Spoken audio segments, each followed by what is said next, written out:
entrepreneurs and professionals of Tampa Bay. Welcome to your hour for getting the information, the tools, and the connections for elevating your business. Welcome to Getting the Edge with Kelly Wilson. And here's your host, Kelly Wilson. Welcome to Getting the Edge. I'm your host, Kelly Wilson. Thank you so much for being with us today.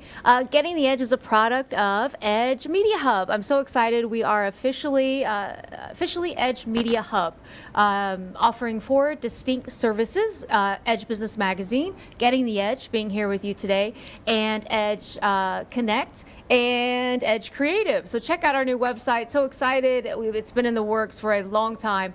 Check out edgemediahub.com. You can watch all of the previous shows, all the different seasons. You can also look through and read every article from the beginning.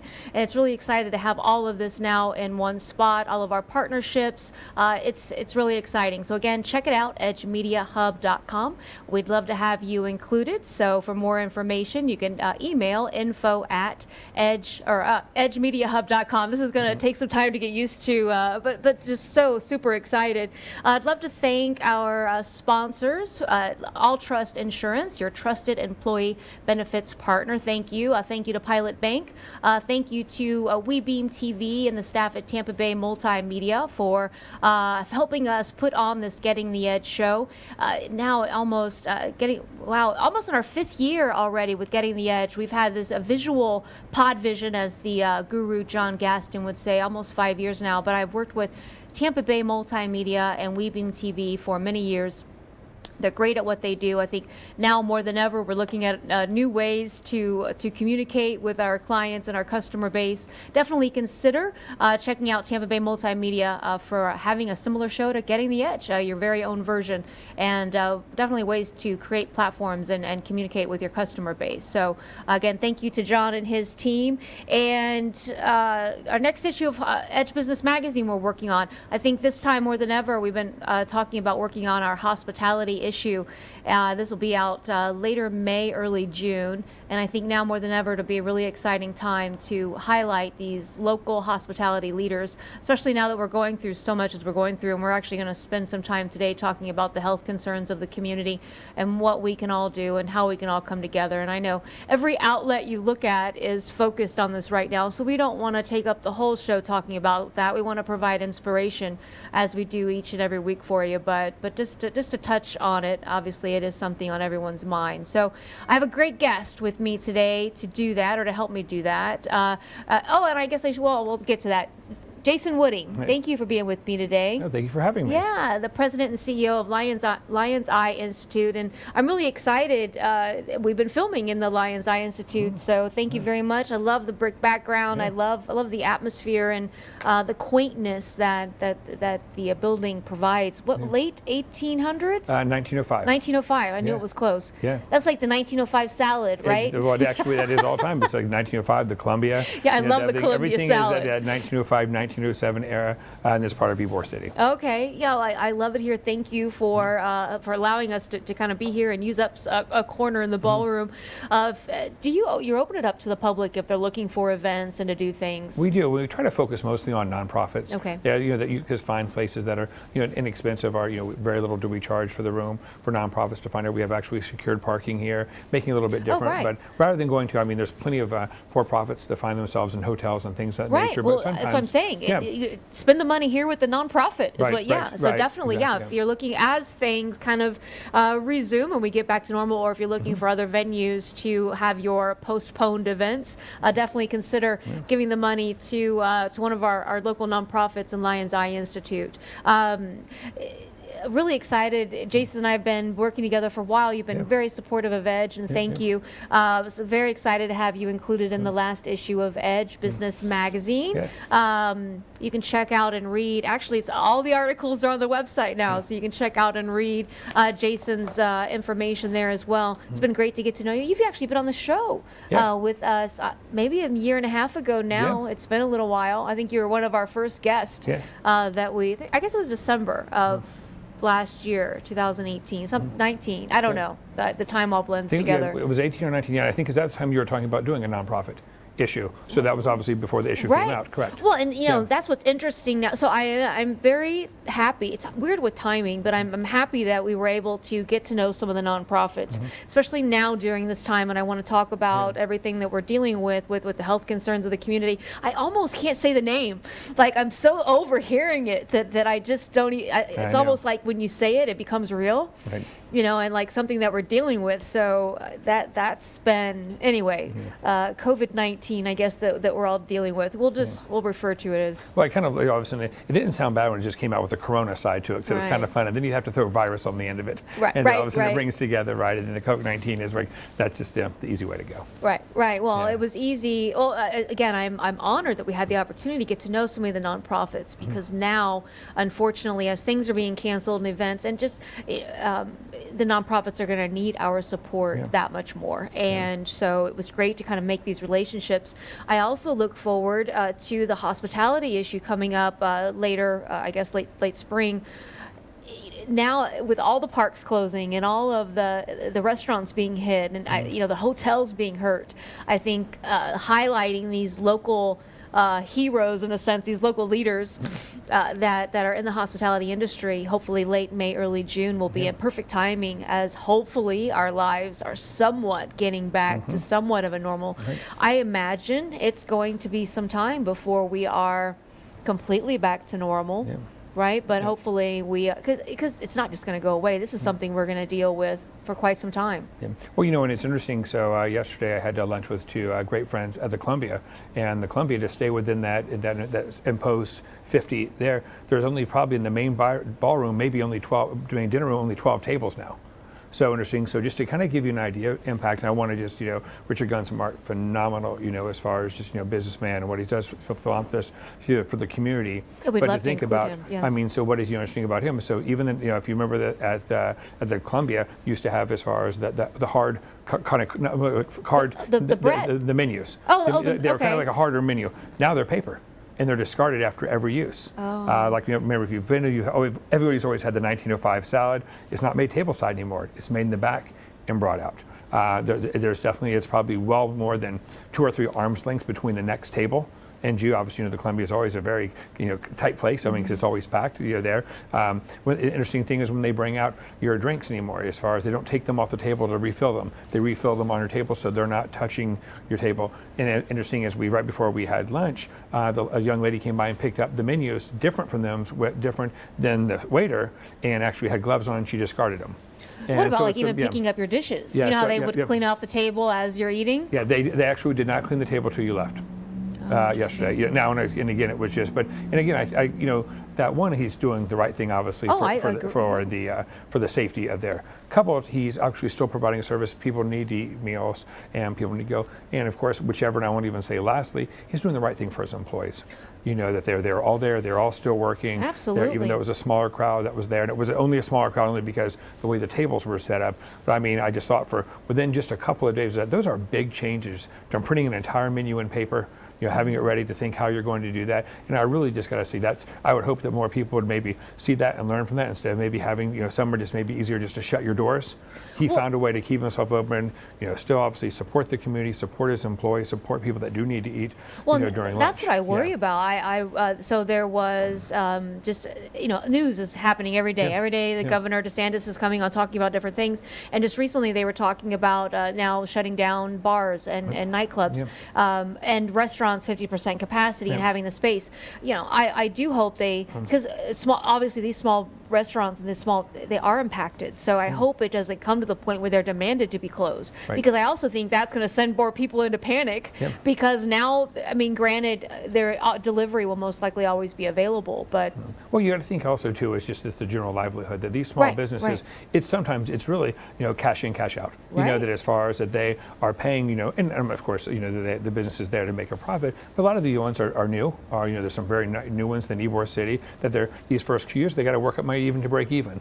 So as far as obviously if you're cutting your hours down, especially a bar is usually not busy during the day. So from that 5 o'clock maybe happy hour time till 1 o'clock, 2 o'clock, 3 o'clock, whenever last call is the revenue side. In other words, that as far as if they're not open during certain times, what do they do with the employees? This is employees' livelihood. So it kind of works both ways. So one, you can't keep paying an employee that's not there. there a couple times when the business is not even open. So it's a catch-22 definitely for the employer. Yeah, we are definitely in difficult, unfamiliar times. Yes. That's for sure. Yeah. It's the social distancing, and every time you turn on the news, and it is a time. Tampa Bay is amazing, and that is one of the things I think that if this has to happen, at least we're in a community where we all kind of come together and help one another. Yeah. But it is definitely unfamiliar, and all the events they just announced the other night with WWE, the impact that has to our local economy, and the people, all the events, and well, when you think, and I'll tell you that one thing you talk about just Tampa Bay, it's amazing. The resiliency of our city. I mean, we will bounce back harder. We've had hurricanes come through, and we've had Elena in 85 when downtown was flooded, and we've always bounced back, and we'll bounce back from this as well. But what I've seen, just the amount of courtesy with people the last couple of weeks has been unbelievable. I've noticed when I'm moving sometimes from a lane, sometimes 3 or 4 cars I'd have to go. First person, honk their horn, go ahead and move over. I was leaving the Columbia yesterday. I'm pulling out in the street. First car stops and waves me to go ahead. So I think people in general they understand what's going on, and it seems from my sense there's this sense of good there is stepping up. It's nice to know that that's what's going on. We've got enough stress going on with this or the uncertainty, but it's nice to just see, I think those little humanitarian acts of good or just friendliness go a long way. And I think even in the stores, unfortunately, as we have to venture out, we're dealing with the shortages and just I still don't get the whole toilet paper. That's just, but there are bare shelves with things, but people are nice, and I think they're being considerate of one another. It was like I made the mistake of probably going when I shouldn't have, actually last week, but you could hardly get down the aisles with the carts, but people were stopping and letting, we were all working together to kind of get what we needed and get out. But the same thing with, are you in Publix? They're actually saying that they're, opening or stating that actually closing an hour early, and they're closing an hour just to stock. So they're not and clean. Stock and clean and do things of that nature. So they're stepping up as well. You see, obviously, at Chick-fil-A, they made the conscious decision to close the dining room, but what they didn't close their drive-through. There. So it's saying, so you're seeing some restaurants that are closing both. And of course, that's their own prerogative of what they decide to do for the safety of their company or their employees. But I think other ones, no need that people do need to get out. There'll be only so much food that's there, and people will want to get out or just, get a break with your family to drive through a Chick-fil-A and get something to eat, or, make sure that you do go to a Publix, in the morning at 7 o'clock and it's fully stocked from the night before. And so I believe it, that's again how the community and, in companies like that, obviously Mr. Vinnick, is, what he's doing as far as, paying employees, there. I don't know how long that will go on for, but, being able, the Emily Arena, all the events that are there. I mean, obviously you've got hockey, you had the Final Four, you've got so many other things going on. You had all the WrestleMania events that were there. And, and then all the employees that had to make that happen. What did they do when the event shut down? And just all the preparation that we went through leading up to that and to some of these things. It just, it's so unfortunate. It is. You think, well, maybe it didn't happen during the holidays, and then that it gave us some time to at least get through that. And maybe if we got it out of the way, not for us, but think for all the cities, this didn't happen during Super Bowl. It didn't happen during our Super Bowl. It didn't happen, knock on wood, doesn't happen next year when we have the combination within a week apart between Gasparilla and Super Bowl. Can you imagine just, the revenue that comes in from those events, and other people, will be sharing that. I mean, we've obviously got, the playoffs with, Lightning coming and things of that. And in the cities at the end of the day, even though they're large, they depend, the local businesses, depend on that. And so does the city for these large events. Some of these, a big event like that could sometimes be, $25, $50 million, of cash infusion into the local economy.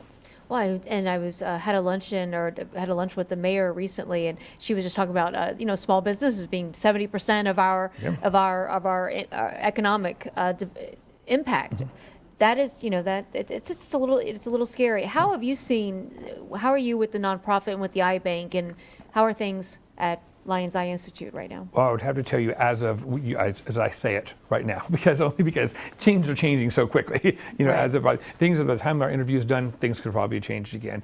First and foremost, nonprofits are a little bit concerning. They're not usually they're big companies that have 5-10 years of revenue. We're not a Fortune 100, Fortune 500 as most nonprofits are. So that during these times, as you know, that as far as mostly donations do go down, financial, donations to nonprofits, but they still have to keep their staff, there. So it's kind of a lose-lose for nonprofits. That one, you have revenue going out, keeping your employees, but as the community there, we're focused on ourselves. So maybe your giving to any certain charity is going to be down, or even not at all during this time period, because you're really, obviously with the stock market, most people give when when the stock market is doing well. You do well, you share that wealth with others. That doesn't happen, here, from that side. So you're going to see that, impact just on nonprofits in general.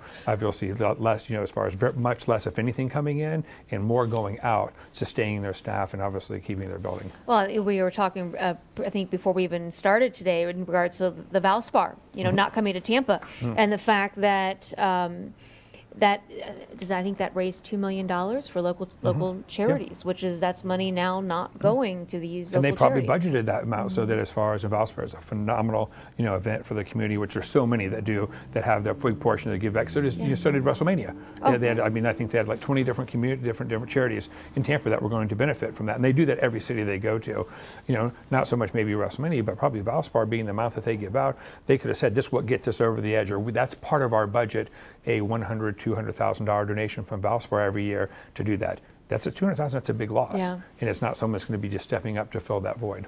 Yeah, it's going to be interesting. Well, it's even with they were talking. Metropolitan Ministries was talking recently about volunteers, and that, I guess because there is some concern, people don't want to be around other people. One prime example does a great job every week feeding Tampa Bay. Yes, I've heard a lot about them as well. Great group, there. But how many people just want to even though they love the cause, but probably going down to to the kitchen, or to those areas to help feed those that that need that as far as their services. Maybe they just avoid it. That's a lack. They're already exposing themselves to other things. Maybe that's just one more that kind of pushed them over the edge. I'd rather sit back and not be exposed to that. And I respect that decision. Yeah. Well, and so the shows are filmed on Tuesdays. So by the time this airs on Thursday, more news might come out. But it was interesting to find out that the schools are going to be closed now 2 weeks. But I wouldn't be surprised if that is extended even longer, with now them shutting down things for up to 30 days. 8 weeks, I'd imagine. And then I was going to go back into a lot of the feeding programs for the kids, because a lot of the kids that are on the free meals with schools they don't have that. All right, a lot of them, they have the aftercare, so actually they're obviously occupy their time during regular school hours, but they maybe from 4 to 6 have aftercare. Yeah. That's gone, as far as there. And then, now there is probably some silver lining to this, that a lot of employers are allowing their remotely. So if you have to be home, not that your children would drive you crazy when you are home, but at least you do, if there was a parent that would have the ability to work remotely, they would be there with their child. Right. And so it didn't happen one where the schools were just closed, and some of the employers are following the same thing, allowing their employees to work remotely. Well, and they just announced, as far as the bridge loans and different things that they were offering for the small business community. So that's interesting. So we shared some information on that on our platforms, and we hope to look to keep everybody updated with that. What I know everything is just opinions, but what do you think going forward? Like, how do you see this playing out? Or well, I think that that obviously no one knows at this point. It snuck up on everybody. The numbers were much higher than than what people anticipated. Again, I try to go back and talk about compared to the flu. I read a report that I think it was like October of 19 through October 19th. As far as 2019 to, let's just say, early March, close to 40,000 people died in the United States of the flu. We hadn't even gotten to 100 people yet, so for this to be truly, being a pandemic I think it was all over the media. I think the media could have done a better job, of showing some of the risk and things. It was fear at first and drove people to where, we are. I think, that now, I think yesterday was the very first text, vaccine, and God willing that all of a sudden that this shows some, as soon as we can hear that there is a vaccine, now I saw that, I think it was we're still at a year out before. Yeah, but from that, so they can see a vaccine, coupled with, that I think now the rate is 80% of the people that actually are presented with it survive. So they're already that, people are going in, a lot of people didn't know they had it. by that time. So that's something else we're doing. So I think as more information comes out, more people that are tested, they're treated. Obviously, they're telling the story. You're seeing people now through all the paper that they were. That's going to calm the fear down. There's just too much unknown, and it's changing daily. And I like that they're actually talking now. When you look at the numbers, the media is talking about how many are recovered. Right. So they'll talk about who's affected, but at least we're able to look at that. Right. I didn't have too much time to look at it, but of course on the news, that's all that's on. Sure. And it was talking about someone that had gone through having the virus, and he was over all the symptoms, but he was still testing positive. Yep. So they weren't letting him leave, like he was still in a quarantine situation. I think he was from one of the cruise ship passengers. But that's interesting, I guess, because we don't know about this virus. So it's... Well, and a lot of people, that as far as that, so for instance, when I went to the gym this morning, as far as people say, oh, the gym is crazy, but that as far as a lot of people are asymptomatic. So there isn't truly a symptom there, but what they're doing is they're taking your temperature. They have a no-touch thermometer, and they tell your temperature. And they actually did turn a couple people away, which I'm sure it wasn't the virus. Just maybe their temperature was right. a little warm. But it was a start. It was at least something there to look at. That wouldn't be all. But that's not saying that someone wouldn't have it. But at least they were trying to preventative care of all of a sudden that before the gym. I have a feeling like anything else, the gym will probably obviously close. But at least they were trying to do something a little bit different, as I mentioned. Richard did. That as far as Richard Gunsmart, as far as with their businesses. Right. So I think if there's some creativity there to get some of that the fear out, from that side again. I said as soon as we can get over the hump and we can find and actually and like I said that this obviously the vaccination works, from that side, and we can see it does work. I think that'll change things a little bit right around. It's just like I said, it's the unknown. Yeah, is that, and like I think the stock market yesterday was like it was bad. Yeah. Yeah, it was. That it's. That it will come back. If you look at. There was someone that there was a podcast I think I read over the weekend, and they said it's already much worse than 9/11. Because really 9/11 was New York centric, and not that we all felt it was America that was attacked, but New York was ground zero truly. Then you had the Pentagon, then you had Philadelphia, as far as Pennsylvania, in those areas, but really it didn't impact Florida. Maybe some travel was banned, but if we had the Super Bowl going on, we had nothing like this. Every single sporting event, every church event, everything, congregation of greater than, the president said 10, some cities are, Hillsborough County, the mayor said, as far as in the city of Tampa, was 50. But, you think we've never had anything like that before. And now, I even heard this morning on the beach, they were trying to control, obviously it being spring break, they said 10. Now, even with the beach, it's 10 people. How do you go? I'm not sure. I'm not going to be the one enforcing that. That'll be interesting to watch that to be enforced. No, I wouldn't want to either. But yeah, again, being in my latter 40s, I guess. I mean, we've never experienced anything like this in our lifetime, and it is. And it is so many sectors. That as far as sometimes you'll have a bad turn on Wall Street. But for the most part, we're going upon our lives, and maybe your 401k drops a little bit, or you're there, or something happens. Maybe interest rates go too high, and you can't afford the house, or maybe your car. You're there, but that's it. Our normal life, everything else, spending time with your family, going out, enjoying what most people live in Florida for one reason, to be outside. That was never taken away from us, and I think this is the first time as society, as probably the majority of society, has ever felt restrictions placed on them. In reality, there's a lot of people in the world that live like this every day.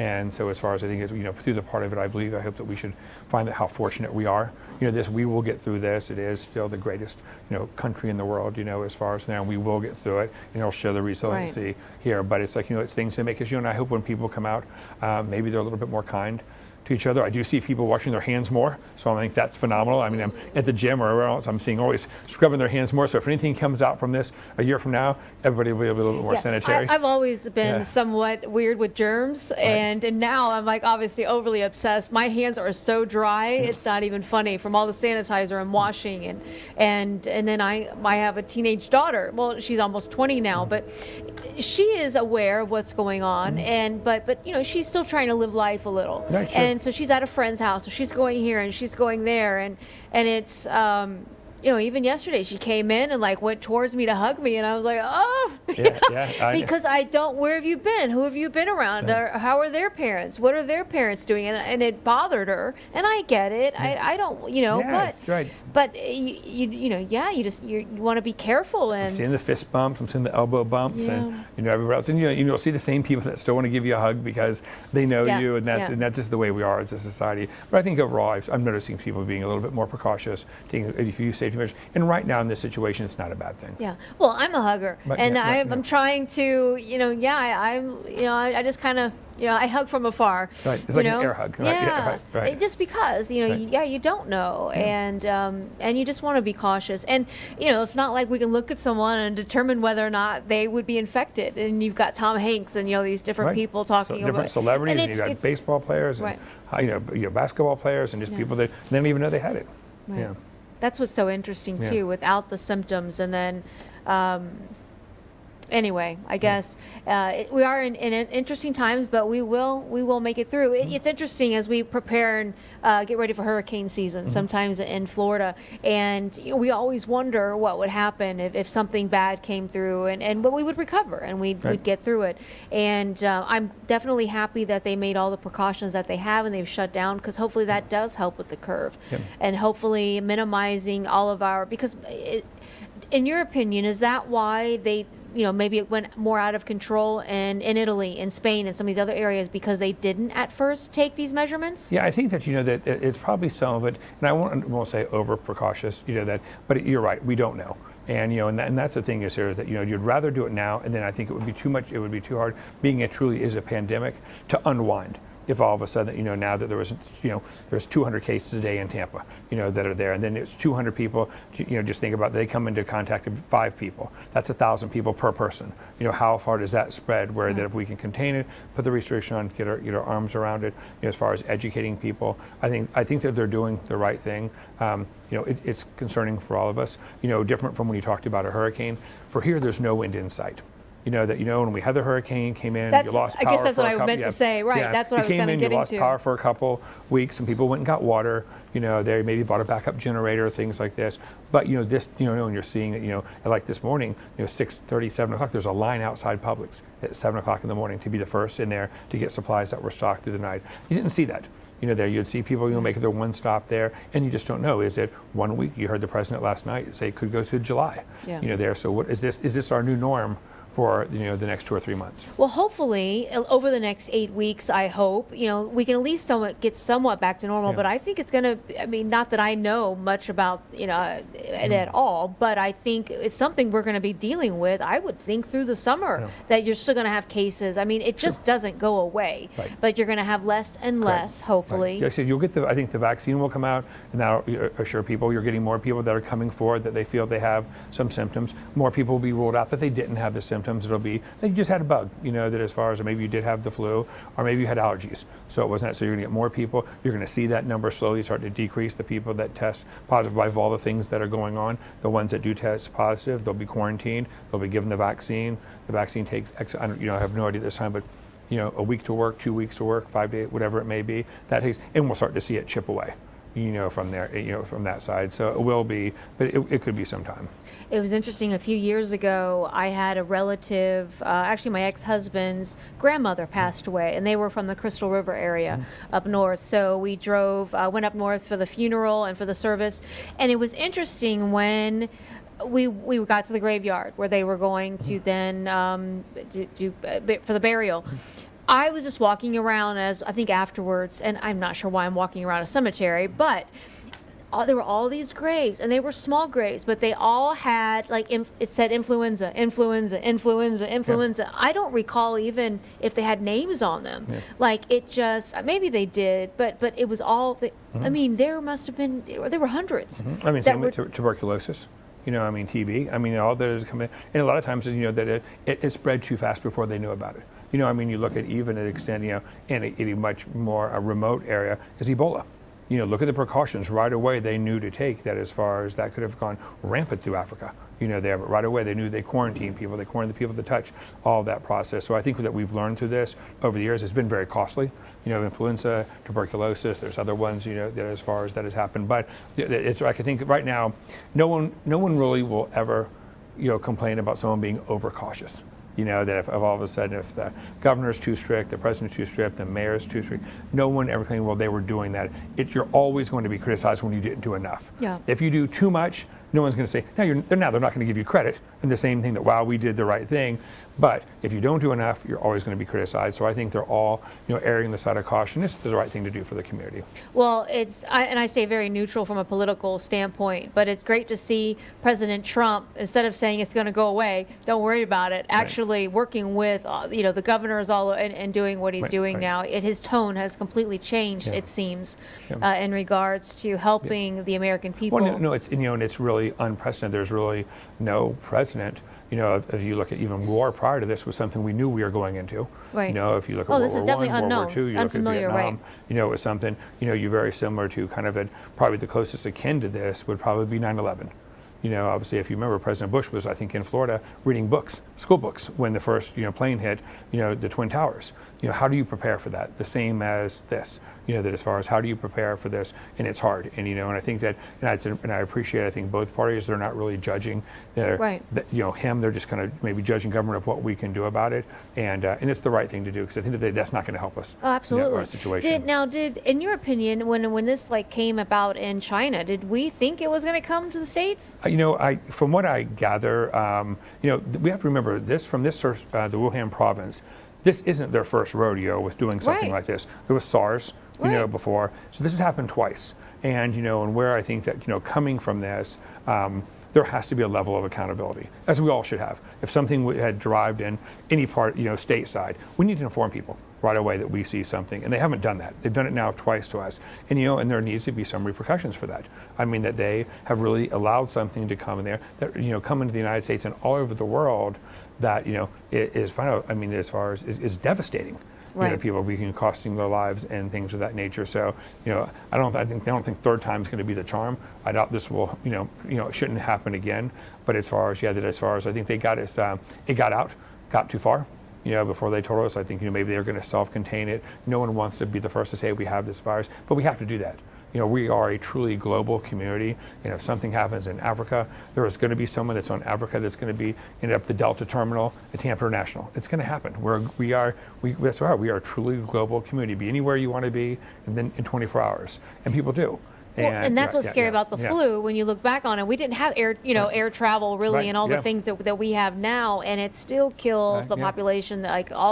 So many different, and it affected so many people all over. And I think that was what was surreal for me walking through this graveyard and seeing, because we haven't at that time experienced anything in our lifetime like that. So seeing that was somewhat surreal and just sad. But going back to obviously the Trump comment I made, I'm being neutral about it. Again, I'm not for or against, or I stay neutral with everything. But it is great to see. I mean, obviously that they all parties are coming together and doing what they can, and obviously this is not going to go away. So they're all making. And that's the thing is that, that end of the day, this doesn't have any. This isn't a Democrat or Republican. No. Pandemic. It's everybody. It's it's not just hitting a certain house. I mean, it's hitting New York. And it's great to see them working together. And as far as I can tell, it looks like people are working together and trying to pass the things to help the American people. And, so interesting. About a month or 2 months ago, I don't know how long it's been, but that pandemic show came on Netflix. Yeah. Right before all of this. So that's not a little coincidental. I mean, it's just or maybe it's just great timing, or maybe this is something, that, we've known that something like this could happen. Well, and I think that like I said, when you are truly, a global economy, global, and that's all countries, it can happen. This is not human driven. This is animal driven. This isn't even truly. This is bat driven. From a bat. So it's. You think about how this. Anywhere that this could come from. We've had meat issues. As far as that things had to be recalled. We do that. We see that all the time here. And it's funny that those shows we can always relate it to that. Something will happen like a mob movie will come out and then there'll be something. A mobster will be caught. So it's always. It seems like we always can relate to something that happened. And usually they're not great things that that always get people's attention. But and it's true that these do come out, or this is what could happen. And remember the one that the one we got that the one actor, what's his name, that he's also the wrestler.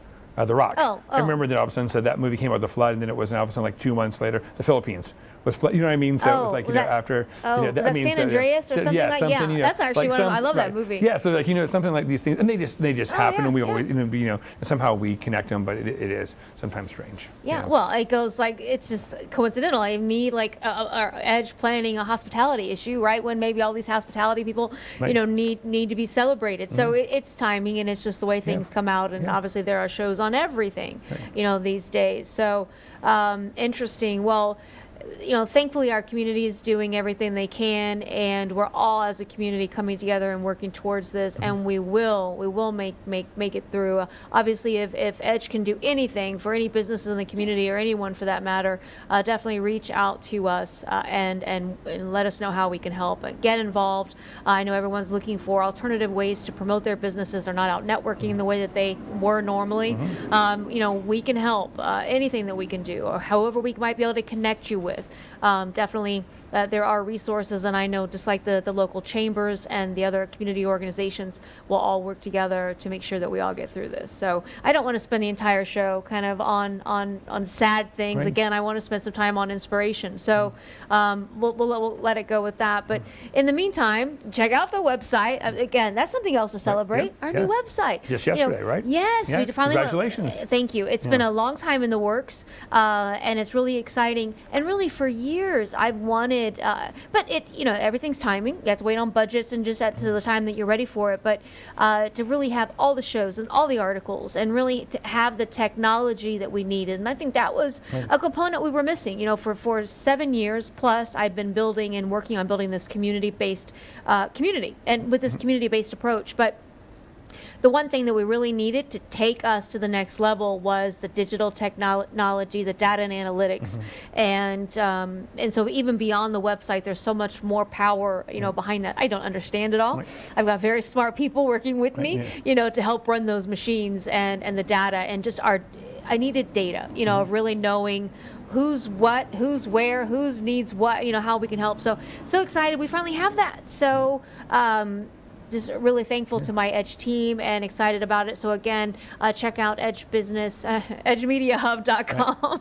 I'll get used to it eventually. It'll take you a month or so. You think? They're just so close. I was on the phone with GoDaddy, and you're working with Microsoft, these different things, trying to create the new emails and domains. And they were like, I think you might want to change your email. Everything was so. Anyway, it's been a lot of fun. As anyone would know, as you're launching any new product, it can be quite.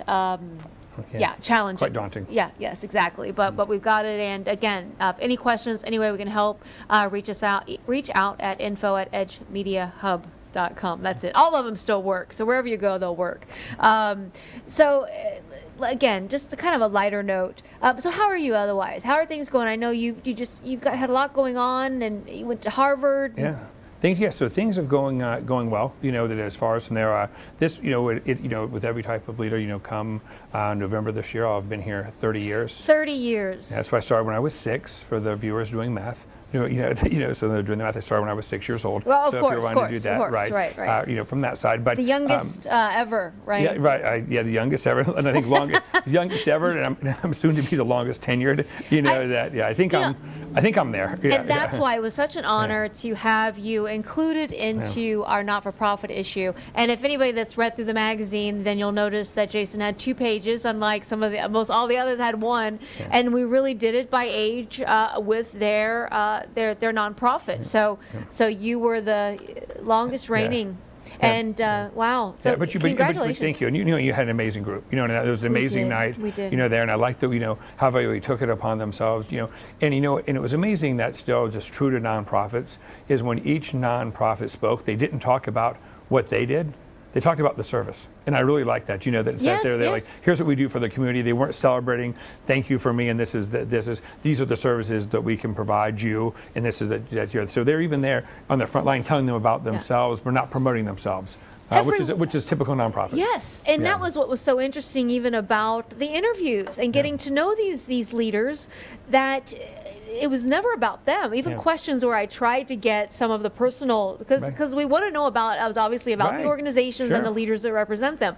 But so many of the questions, it was very difficult for them to talk to me on a personal level, to tell me, well, it's more about the the organization. I get that, but anyway. So and it was very, it was great to see how everyone seemed so perfectly matched to the organizations that they represent. Yeah, and it becomes really truly an extension.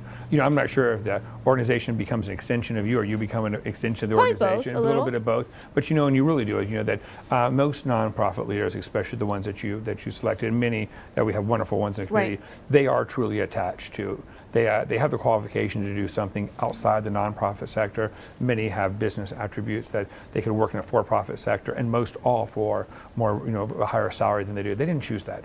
They choose that side of the balance between, okay, this is my salary, but this is what I do for the community, and that's really much more for them. And so the group that you selected and many others here, that's exactly what they do. Well, then it's interesting that many of them had worked in the for-profit sector for years and just wanted to do more. They wanted what they do to mean more, and that led them to the nonprofits that they represent. And so that's interesting. I think with all of us, we have a yearning within us, whether it's to be an entrepreneur and open our own companies, or whether it's to or sometimes it's a lot of both, or a lot of all of that together. I mean, really just the opportunity to be something much greater than yourself. And you know what I mean? I think that's where I think we all strive to do, that, if you volunteer there, and you can have a for-profit, job, but maybe you volunteer on the weekends, maybe you work for a charity, you want to do something bigger than yourself. And especially as you embrace and you look at the millennial community, that's really what they desire. They want to be something bigger. They want to be part of a movement. They don't want to be that one soldier. They want to be that one lined up, that 10,000 names signed up did this. 100,000 names signed up, or 5 million people signed up to make this movement, and that's a great thing, because that's how things that's how things happen. And so, I mean, so I think that a lot of nonprofit leaders, they want to be bigger. They want the mission, as far as with Roger and his team, obviously at the aquarium, there it's like just to educate people. It's amazing, the waters around us, the amazing animals, the beautiful animals that we have, the ones that are endangered. That they're right there for him, to educate that. You look at, obviously, you be at the Girl Scouts, or you be anybody else, is the difference they make in young ladies' lives, these young girls. Oh, I was a Girl Scout forever. I was in Brownies and Girl Scouts. It was a big part of my life as a young adult child, and then growing into young adult. You think of all the people that, that have gone through, the Boy Scouts or the Girl Scouts, either one of those, and how their lives were changed by that. It's so much better, bigger than, the leader. And there was a time you were maybe part of it, but you changed, tens of hundreds of thousands of people's lives and their lives that those have impacted.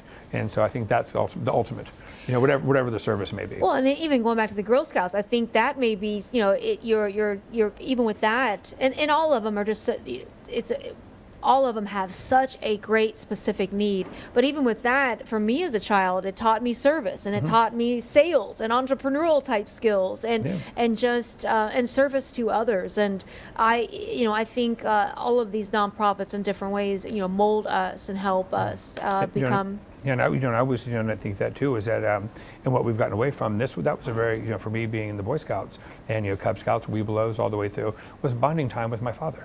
That as far as, and you don't have that anymore, that as far as, most of the parents nowadays, you got dual incomes, and there are two ships in the night. You're passing your daughter, she's got gymnastics, your son's got soccer, then they've got band, and I'm going to swap them off, and someone go drive through and feed one of them, call each other an hour later, do you have this person, because I think I've lost this one, I mean, it's just what happens. But those were like your Girl Scouts, or be it was a project you had to work on with your mom or your dad. With the Boy Scouts, it was, the Pinewood Derby, we had to carve, the car to make, that, and it's like, and I think that's what we need to get back to, is making that family time a little bit more centric. Everybody's busy. But like some of this, be it like the Girl Scouts, the Boy Scouts, and so many other big brothers, big sisters, having that one-on-one time in such a busy world is really important. Well, and it's odd. And in my world, growing up, my mother was a single mom really at that time, and she was working all the time, and I commend her. And she didn't have much support from my father at the time, so that was kind of an outlet for me too, and kind of gave me some unity. But with my daughter, it was nice. I mean, it was such a meaningful to me as growing up that I actually, a neighbor and I created our own Girl Scout troop to kind of run on our own and work in for a couple of years. So it passes on to our children too as we go. And it's unfortunate too that you hear about just all the different things that happened with the Boy Scouts even, and just different things all over the world. It's almost they tarnish different names and different things. It's just too bad. Things can't always be like they. Well, and and the thing is that. And it's unfortunate that probably in a lot of these situations, in a lot of, not just a charity, public, the public side politics, it's happened for years. Yeah. Unfortunately, it's just, now it's media caught up, cell phones, everything is caught up. I mean, you look at, so many people are just, ready to scorch the politicians.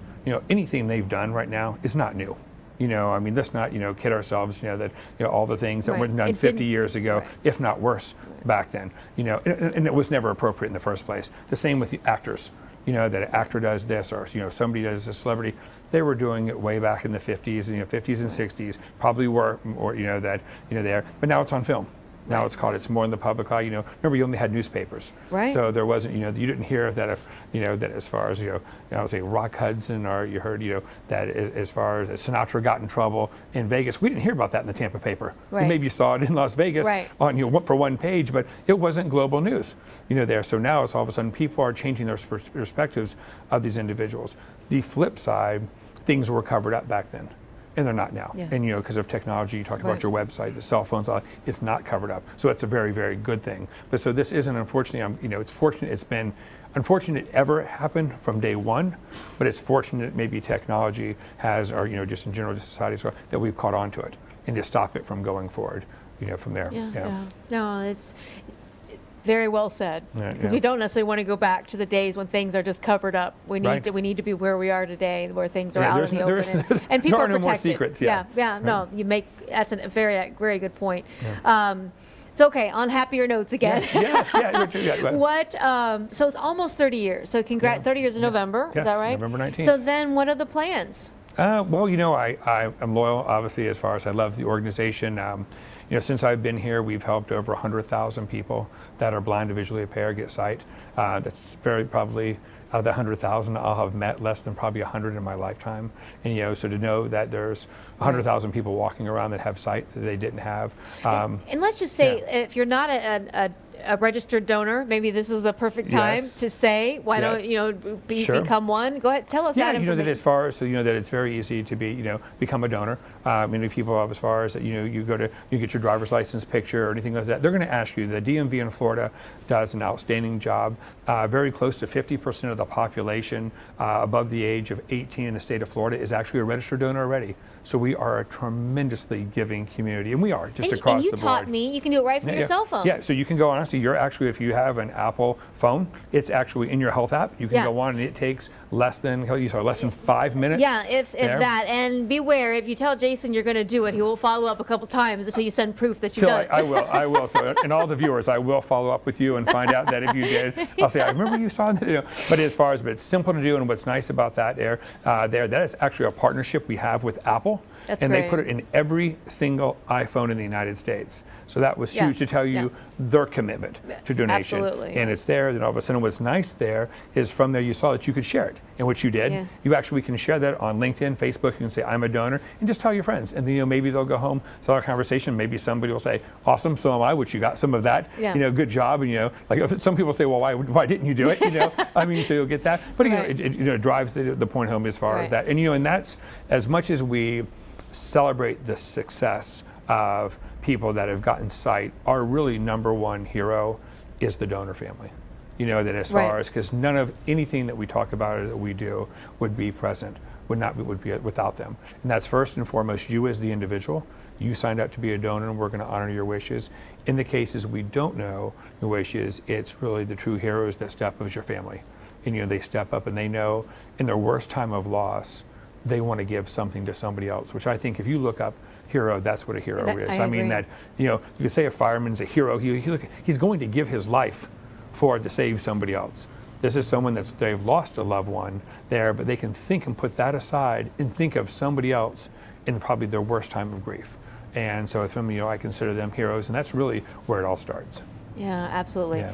Wow. Well, definitely I am excited to be one. I feel great knowing that hopefully, I can help.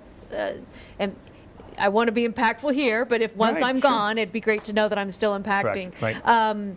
Okay, going back to plans. Okay, so 30 years in November, and then as far as that, I've thinking of staying with 35 years, possibly stay 40 years, but I'm definitely going to move into politics. That as far as I've seen enough where I think there's some change that needs to take place there, going back to the dates of times of honesty, integrity. There we've lost a lot of that. We've lost a lot of public trust. And, I don't really know if it's all party driven. It's the trust. I mean, there's always going to be, pro-Democrat, pro-Republican, or whatever it is. But I think people have, we're really getting away from is, are they really going to do what you say? There's what got you into office, and I think that's why we're disappointed. They promised this, and we're seeing this across the board. So I'm not saying any party, right. And and the integrity that you have to uphold when you're in office, I think is sliding. And what I think will probably be a little bit more different is I bring a completely neutral background. A lot of people that get into politics, I'll have no dog in the hunt. I don't come from a construction company or anything. At the end of the day, I'm hoping to bring, close to, by that time, 40 years of public service. There, from the community side, we started as a very small organization. When I started here, we had 5 employees. We're tipping the scale of, on the way up to 200. From that side, and so growing a business, being entrenched in the community, and running a nonprofit is not, it's not easy. That is, as far as from that side compared. So I think, down the road, if that's what I look at, that's what I hope to bring to the table. Yeah. So and where would you start out into? Probably, I live as far as in Hillsborough County. Okay. I'm not in the city limits, so I would probably look at, possibly a county commissioner. Position. I'm familiar with those. I have great friends that are county commissioners, wonderful friends in the city council, but that's where I currently reside at this time in the county. Aside from there, so that would probably be my starting point. What about mayor someday? Well, Castor, we love Jane Castor. She has 8 years. She's an awesome mayor, and she's going to do, and like I said, don't say she's got 4, she's got 8. Yeah, for sure 8. I do have to concern if she's watching this. I'll tell you, do not wear yourself out. She's like, if you notice, she's like 10 places. Yeah. Every single day that I think she could tap the brakes and only do 8 places a day. But I think she's doing an amazing job. That's what I think she's so passionate and she's so involved. She wants to be everywhere, and I get it. But don't burn it. And she is, and she's touching and reaching out to a lot of people. And what I think that even in that mayor race, what they didn't consider is her being police chief. There would have been no one that was more qualified with her ability to be in touch with the community. She knew the good parts of Tampa, the bad parts of Tampa, where she knew what was going on. She had her finger on the pulse much more than probably she did, honestly, as she does now as mayor. Because she was right in her team. Streets, right. She was in the streets. When something happened, she was on the front line. We had shootings, we've had unfortunately kidnappings, we've had just so much just happened in Tampa, but she was right there.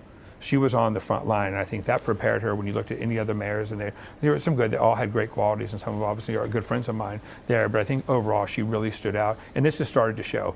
She gets it, and she knows, that what needs to be done. She's making and 30 years, right? She was actually included in our first annual celebration of women. I should know this from her story, but I want to say it was. Yeah, I think she's 30 years. Time. And she's making decisive moves. She's not waffling. Back and forth when she makes a decision, and that's important. We talked about this before as a leader. That people that that was one of the questions I think you asked me from my first interview is they look at the leader. She will not always make the right decision, but that's okay. She's willing to make a decision, and where all of a sudden your staff or those that are following or the community, even the President of the United States, tell us what you're going to do. We may not agree with it, but we know you have a plan going forward. When you waffle or you don't make a decision, that's what drives uncertainty. Yeah. It's interesting, and even as a leader, like whether we have always taken responsibility for something, even when it may not be, that's always, I think, the higher path to take. It is. Don't you agree? Well, and I think that one is you're taking responsibility, and and what's key is that people don't understand. Admit when you're wrong. it's okay. I honestly find myself doing it once a week. And I'll talk to the staff. In fact, I just did it this morning. I said, if I could have done that differently, here's what I was thinking, or right. sharing my thoughts on that. And always, sometimes as a leader, you have to make on-the-fly decisions. It's not always going to be perfect, but as I said, you go back to make a decision, but admitting you're wrong, or here's what we could have done different. And people like to see you're human. And what it is it allows other people to open up in the community or within your organization to do the same thing. And I know when they come to me and say it, I know I've already earned their trust because I've said it in front of them. Right. So when they say, Jason, I dropped the ball on this. I could have done a better job. I'm like, I may say I agree with you. I'm like, Kelly, you're right. You could have, but the thing is, it's okay. Yeah. It's usually for the most part something that we can fix, and and I'm going to do it again. I'm going to, something's going to happen. Well, and we really make decisions based on the information that we have at the time that we right. think is best. And so if we come to find out a day or a week or whatever amount of time later that was wrong, then we have new information right. now. Maybe right. we realize there's a different way to do something. Well, and I think the biggest thing is as seeing that you're human, you just say that. As far as that as far as saying that to the staff, as far as hey, when I made this decision, here's what I thought was the best. After that, but they see it's okay. That's why you did it. Yeah. It's not just here's why I did it, and it's going to be the only reason we're going to do it. And I'm just going to not saying you don't have to stand by your decision, but it's okay to admit you did something wrong or didn't go as planned. Well, I think, and I guess I was kind of even from the political world. Yeah. We definitely would love to see kind of more of that in the political world. So while I am going to be your, I think it'd be great to have you on the county and different things, and as far as politically. But I think we'll just send you right to mayor. Obviously, after Castor and after you're done here, we'll help you. I'll tell you what, as far as, I'm sure there's going to be some phenomenal candidates that come forward. We are keeping her 8 years. She may not know that. I agree. Maybe unless we go with term limits or she extends them, maybe she'll go to 12. But like I said, I definitely want to start out on the local side first, and then we'll see where it goes. Yeah. Well, it's interesting. There's a lot to look forward to. We've got some bumps in the road, currently now. We've got a lot to look forward to going forward. Yeah. So yes, but I'm going to be one of your biggest supporters and troopers. I appreciate that. Thank you. So, but I don't see you leaving anytime soon. I think at least another 5 to 10 years. But I would, like I said, I enjoyed it. I'm very thankful for my board. I've just, an amazing staff. I don't think they'd like to see you go anytime anyway. Yeah, and it's mutual. That at the end of the day, it's a team effort. From there, as far as working with your board of directors, like our staff is amazing here, and the work that we do. And I'm like, there isn't a day that I don't come to work that I'm not proud. I just walk in. Sometimes, still, 30 years later, I pinch myself and think, am I really doing this? Yeah. And these people are benefiting. I work around just so many wonderful people, so many wonderful volunteers, donor families, and recipients. I'm blessed to do it. Well, thank you so much for being such a supporter of EDGE, and thank you for being with us today. Definitely thank you for being a part of Getting the EDGE. Thank you for joining us. I know you could be many other places. We will see you next time, and until then, never stop dreaming. See you soon.